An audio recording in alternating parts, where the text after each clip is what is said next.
exercise, we are teaching lateral flexion to a pony. Position of your body is important for this exercise. Position yourself back towards the middle of the pony's rib cage in such a way that you can rest your arm on the pony's back. Taking a short bit of the lead rope, bring the slack out of the lead rope until you make contact with the pony's face. As soon as the pony shows a sign of softening its face in your direction, release the pressure on the lead rope. This may just simply be holding that lead rope in place so that the pony achieves a release of pressure by moving its head in the desired track of travel. In a short time, you will be able to ask the pony to flex its head all the way around to its wither, achieving a soft and straightforward manoeuvre through the lead rope. We have then progressed to starting to yield the hindquarters off a feel of our fingers. I'll go on to this in the next clip, but what I am doing at the moment is softly flexing the pony's head and making sure that our pony was very comfortable flexing its head before I ask for a hind end yield. I'm then applying pressure with my two fingers down in her lower rib cage around where your leg would be in order to encourage the pony to move her hind end around in a hind end yield. In exercise 2, we are teaching the pony to yield the hindquarters off a soft touch of two fingers whilst keeping the pony's head softly flexed towards the withers. It's important here to try and maintain a soft flexion in the pony's head and ask the pony to yield off your fingertips. Fingertips are placed, usually two at a time, around the area you would expect your leg to be if you moved it back from the girth. So we do not want to put our fingers back in the pony's flank, but we don't want them so far forward that it will be trying to yield the rib cage or the centre of the pony rather than the hind end. So with the heads of the pony flexed gently and the pony standing still, we go ahead and apply pressure with our fingers to ask the pony to move her hindquarters across. If the pony is reluctant to move, you may have to add some clucking and maintain a steady pressure on the pony's rib cage until they take at least one step. When they take a few steps, release the pressure by removing your hand, but do not let the pony out of the flex until they have come to a stop and softly soften their nose. You can then repeat this exercise until the pony becomes more familiar and moves off the steady pressure of your hand without protest. If the pony swishes its tail or tries to run forward, use the lead rope to slow it down, bring it back to the flex position and ask it again. If the pony over-anticipates and wants to do several circles, release as soon as you're happy with the amount of steps the pony has taken, and then ask the pony again to flex gently, give its nose and stand still. It's important to add the stand still with the pony's nose still flexed before you let them out of the leg yield. You do not want the pony rushing through the transition, thinking they can just swing their hind quarter around and you're going to let them out of it. They must finish the manoeuvre by standing still and softly keeping their head flexed.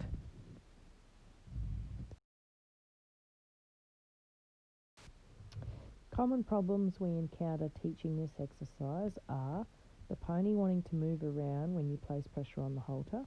If it does this, just continue to hold the pressure until the pony comes to a stop and then release the pressure on the halter.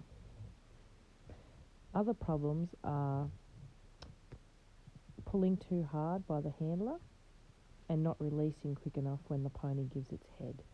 So just be mindful to only take a small amount of rope at a time and to give back to the pony when it releases the pressure on the lead rope. In exercise 3, we are yielding the forequarters of the pony. This is the opposite of the last exercise, which was yielding the hindquarters. In this exercise, we want the hindquarter of the pony to stay relatively still, the pony to pivot off its inside hind foot, and its front legs to move around it in a circle, crossing over as they go. Body position is important for the success of this exercise. You need to be situated with your body between the pony's shoulder and the pony's cheek. Your hands will be independent of each other. One in the crick of the pony's neck where the shoulder and the neck join, and the other hand on the pony's chin. You will also maintain a fairly short lead rope, especially when first teaching this exercise. A common mistake is to allow a very long lead, which will enable the pony to walk off forwards and not pivot as required. Taking both hands, you put steady pressure on both the pony's cheek and the neck at the same time.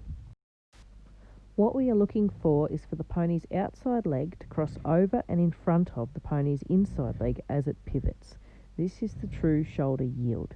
We want the hind end of the pony to stay relatively still and pivot around on its inside hind foot, while the outside front foot describes a larger circle as the pony goes around. The pony should come off the pressure of your fingertips relatively easily. If the pony is leaning into your hands or being pushy on your hands, perhaps ask for a few less steps and increase the sensitivity of your fingers. Be mindful of always starting with the lightest possible touch every time you apply pressure to your pony. The harder you lean, the more inclined your pony will be to lean back into you. So soft hands, soft touch. Another common mistake is to get too far behind the shoulder, which will encourage the pony again to walk off. Likewise, if you get too far up near the pony's head and neck, the pony will go backwards rather than turning. This pony in this video is only just learning this exercise and many times makes some of these mistakes as she's figuring out what the answer is. As with all exercises, when we introduce new things, less is more. Ask for a couple of steps. When you get them, release, and then ask for a couple more steps. And slowly you can build this up to being a full circle in your shoulder yields. The pony should be lightly responsive of your fingertips and wanting to move out of your space. This is a great exercise for those ponies that want to bump into you, push into you, or run over you. It's also a great exercise for horses that tend to want to take over and push into your bubble all the time. Moving them out of your space will remind them to be more respectful of your bubble and remind them to keep their manners in check. If you find your pony is backing up a lot instead of turning around, you may find that you are too far up near the pony's eye. If you step back towards its shoulder more and place a little more pressure on the neck portion where your left hand is, rather than the hand up near its eye, this should help with that problem. Likewise, if your pony is running off forwards instead of turning, perhaps you are a little too far back and you need to step up towards its eye a little more to create a bit of a barrier to stop your pony going forward. Always keep your lead rope on a fairly short rein, and if the pony continues to try and walk off forwards, when it does so, immediately just check it back and back it a couple of steps to remind it that that is not the answer to the question. As with everything, little steps and lots of praise. Positive reinforcing of the aids will be your most successful outcome. Exercise 4 is backing up off the lead rope. This is a great exercise for teaching your pony to back out of your personal space. You may need to back your pony up in order to change directions on the lunge line, or you may just find your pony is a little pushy and wanting to be in your bubble a little too close at times, and you need him just to back off and not be rubbing all over you or searching for treats. To start this exercise, we start with phases. These phases last approximately 3 seconds. Always be mindful to return to the first phase, which is a finger wiggle, each time you reintroduce this exercise to your pony. As with the other exercises, repetition is key to getting your pony sensitive and respectful and responsive to your aids. To start this exercise, we start with a wiggle down the rope with our finger. To begin with, the rope is very much in a still position. It is only your finger that is wiggling. You increase this in 3-second increments until your pony begins to respond. Generally, the first thing you will notice is the pony will rock its weight back. When you see this, release. So stop all activity and give your pony a second or two to process what you are asking. And then repeat the exercise. You will notice eventually that it will only take a very minimal cue, like the wiggle of the finger, and your pony will shift its weight back and think about backing up a step. If you wish the pony to take a couple of steps, keep building up using your cues through the phases until you get the required number of steps. It generally doesn't take very long for the ponies to be backing up very freely and easily off a very minimal cue. This pony has only minimally done backing up on the lead rope and picked it up very quickly. So I always hold my finger up to help them stop and then begin the manoeuvre. So you start with a wiggle of the finger, increase the wiggles down the lead rope until you get a response. When you get a response, stop.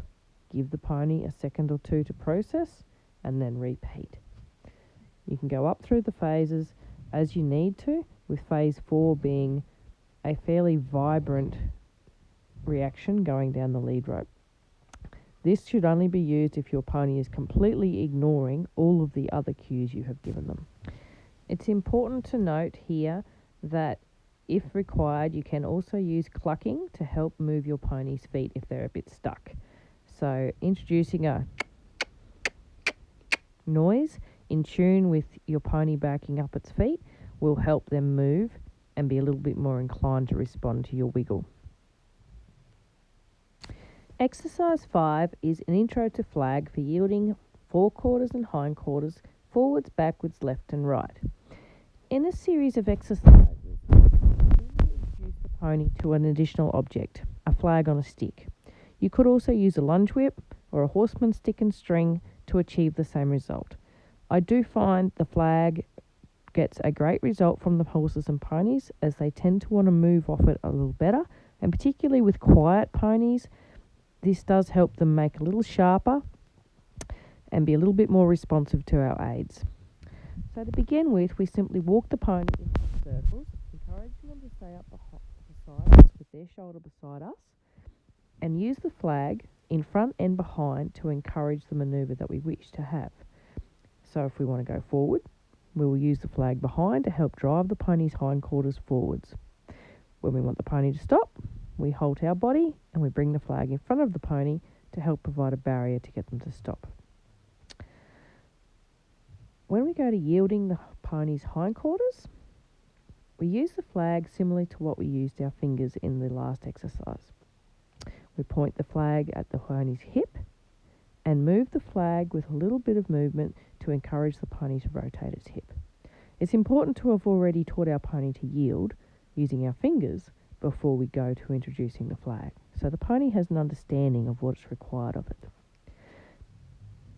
Be also sure to do this exercise on both sides of your pony.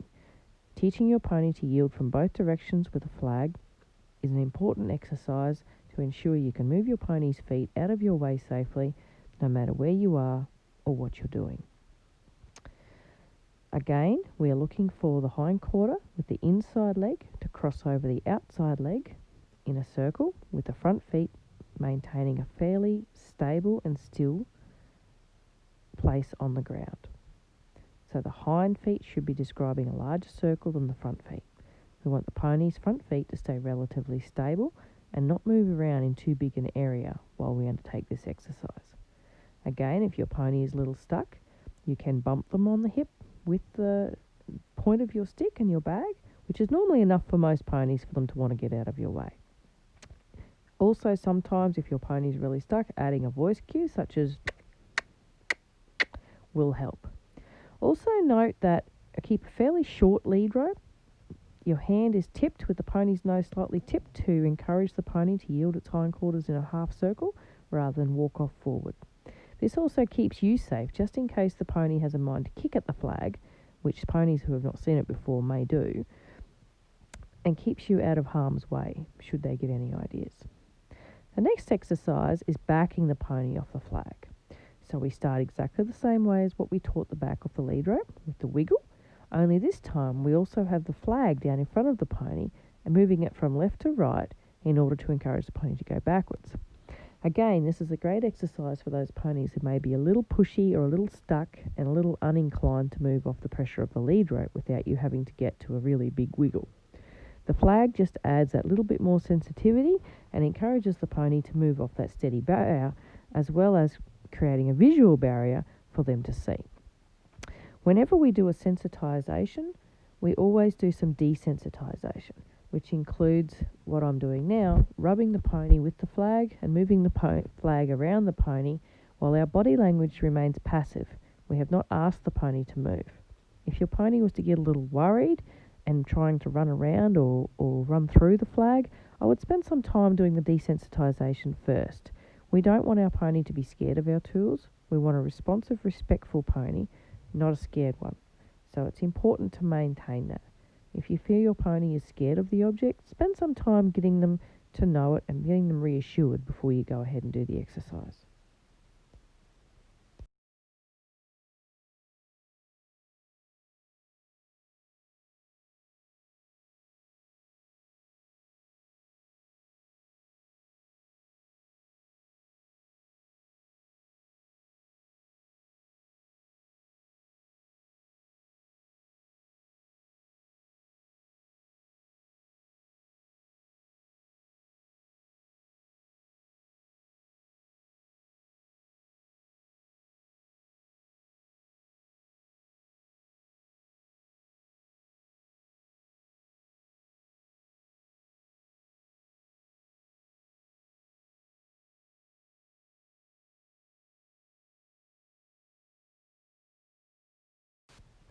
Exercise 6 is lunging with the flag. In this exercise, we ask the pony to yield left and right on a circle, maintaining a steady contact on the line and thinking about our transition speeds. So to begin with, we only want to work on this exercise at the walk. To begin with also, we are simply doing half circles on the lunge and then asking for a yield of the hindquarters, backing a few steps before changing direction and doing a half circle in the other way. So again, this is a combination of putting together multiple parts of the exercises we've been doing prior to this one.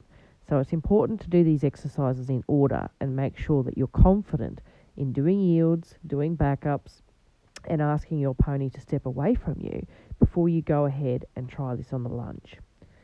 Common mistakes are rushing, so not allowing the pony enough time to stand still, not backing the pony up when it comes to a disengage, particularly ponies that are inclined to be a little forward and rushy.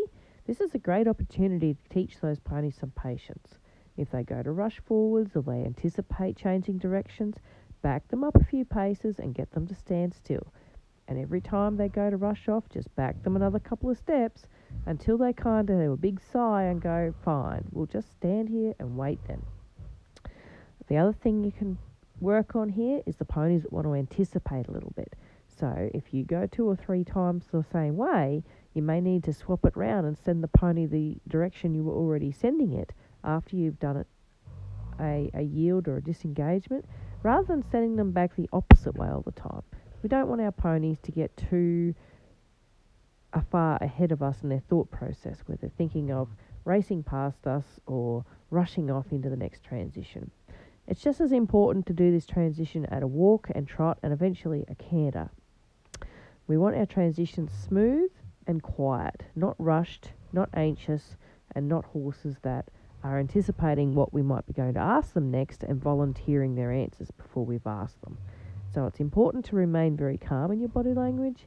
It's important to incorporate your backup through your yields, and it's important that your pony is disengaging properly.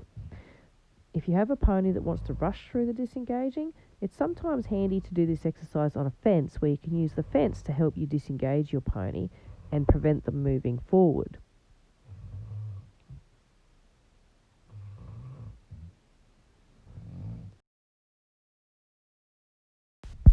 Our final exercise in this foundation DVD is Mirror Me. Basically, this exercise is a combination of all the exercises before it. What we want from the pony is for them to mirror our body language. We want them to maintain a respectful distance away from us. We want them to maintain the same speed as us. And we want the pony to be in tune with us. So, for instance, if we're walking, we want the pony to walk and keep pace with us with their shoulder beside our shoulder. If we go to jogging, we want the pony to keep pace with us again. When we come to a halt, we want the pony to stop when we stop. And if we back up, we want the pony to back when we back. The flag is an excellent tool to use whilst you're training for this exercise. It helps you create a visual barrier in front of the pony to help them back. it helps create a device behind them to engage the hip and push them forwards. And it's also a great aid for moving the pony's feet left and right, backwards and forwards. Now, in this exercise, you can include a huge variety and combination of objects within your working. So if you were just starting with a young horse perhaps that hasn't done this exercise before, I wouldn't add too many obstacles or anything much to confuse them. I'd simply be getting the pony to be walking forward confidently and just encouraging them to keep their shoulder up near you, stop when you stop, back a few steps when you ask, and basically be very mindful of where their body is in line with you. If you've already taught your yields, forequarters and hindquarters, it shouldn't be terribly difficult to engage their hindquarters with the flag, or vice versa, for you to use your hands and ask the pony to yield away from you with the forequarters. In this exercise, we want our ponies to be in tune with our body. If you have taught the last remaining exercises properly, the ones before this one, then your pony should have a good understanding of what's expected of it when you ask for different manoeuvres. As your pony gets more confident and you get more confident in your ability to direct your pony's feet, you can start adding bridges, cones, trot poles, cavaletti, and all sorts of other things there that might be interesting to teach your pony to walk over. This is also a great prelude exercise for teaching horses to walk up in a float. So getting those ponies to walk up nice and confidently beside you, stop when you stop, back when you back. Again, this is a great exercise for teaching your pony to be respectful of your space, in that when you stop, they have to stop, and you back them away from you. You can also get quite creative with your exercises. For instance, here I'm demonstrating how I can move the pony's hindquarters around in various places to actually end up backing squares and circles and triangles. Just think about the different possibilities of what you can train your pony for. Every time you spend some time moving your pony's feet left and right, forwards and backwards, you are helping to build respect within Thank you for watching this short video of an introduction to fundamentals training. These exercises can be used on all ages and types of ponies and horses. Please contact us if you would like some more information on these exercises or you need some help troubleshooting any of the things we've shown you today.